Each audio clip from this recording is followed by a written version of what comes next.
Beni burada arama, arama anne.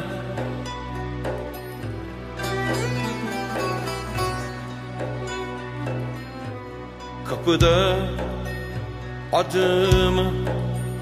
adımı sorma.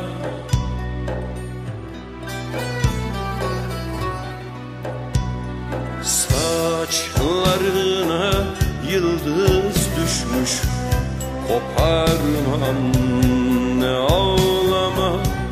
Saçlarına yıldız düşmüş, koparma anne, ağlama. Saçlarına yıldız düşmüş, koparma anne, ağlama. Saçlarına yıldız düşmüş, koparma anne, ağlama. Kaç zamandır yüzümü tıraştır, gözlerim şafak bekledim. Uzarken ellerim, kulağım kirişti. Ölümü özledim anne, yaşamak isterken delice. Ah, verebilseydim keşke yüreği avucunda koşan her bir anneye, tepeden tırnağa oğula ve kıza kesmiş bir ülkeye armağan. Düşlerimle sınırsız, diretmişliğimle genç, şaşkınlığımla çocuk devrederken sırdaşıma usulca açıverdi yanamda tomurcuk. Pir Sultan'a düşün anne, Şeyh Bedrettin'i, Böklüce'yi, Torlak Cemal'i, insanları düşün anne. Düşün ki yüreğin sallansın, düşün ki o an güneşli, güzel günlere inanan mutlu bir Yusufçuk havalansın.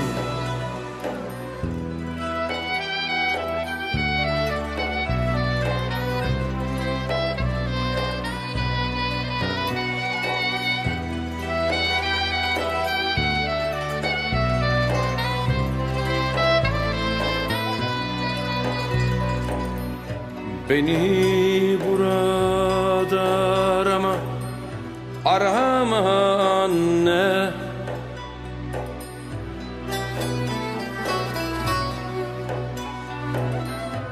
Kapıda adımı sorma.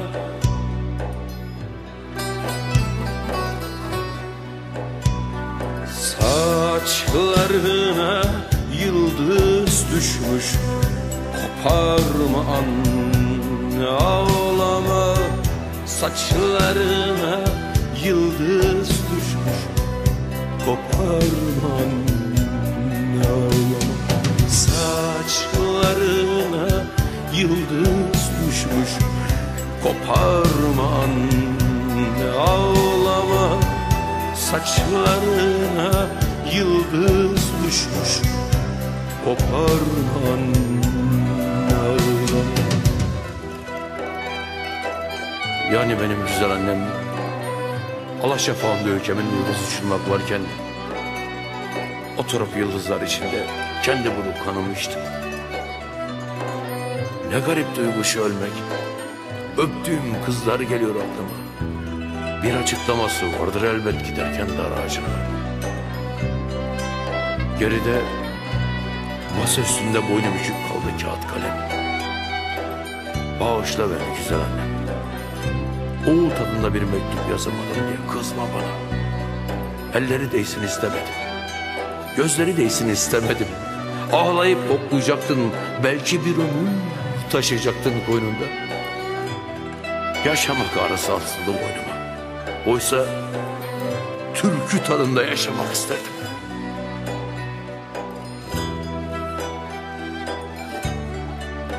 Ölmek ne garip şey anne.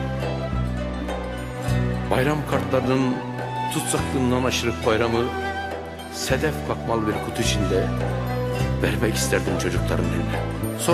Sonra benim güzel annem damdan düşer gibi vurulmak isterdim bir kıza. Gecenin kıyısında durmuşum, kefenin cebi yok. Koynuma yıldız doldurmuşum. Koşun çocuklar koşun, sabah üstüme geliyor. Kısacası güzel annem, bir çiçeği düşünürken ürpermek yok. Gülmek, umut etmek, gözlemek. Ya da mektup beklemek, gözleri yatırıp bırakmak. Ölmek ne garip şey anne. Artık duvarları kanatırcasına tırnağımda şaşkın mutlu şiirler yazamayacağım. Mutlak bir inançla gözlerimi tavana çakamayacağım. Baba olamayacağım örneğin. Toprak olmak ne garip şey anne. Ölmek ne garip şey anne. Uçurumlar ki sende büyür, dağlar ki sende göçer. Ben bayrak derim, çiçek derim, çam diplerini açmış kanatlarını kozalak derim. Gül yaraklı çocuğa benzer, yine de oğlunu yitirmek kim bilir ne garip şey anne. Her kavgada ölen benim, bayrak tutan, çarpışan. Her kadın toprağı tırnaklayarak doğurur beni. Özlem benim, kavga benim, aşk benim. Bekle ben anne, bir sabah çıka gelirim. Bir sabah anne, bir sabah acını süpürmek için açtığında kapını. Bir sabah anne, bir sabah acını süpürmek için açtığında kapını. Adı başka, sesi başka, nice yaşıtım. Koynunda çiçekler, çiçekler içinde bir ülke getir.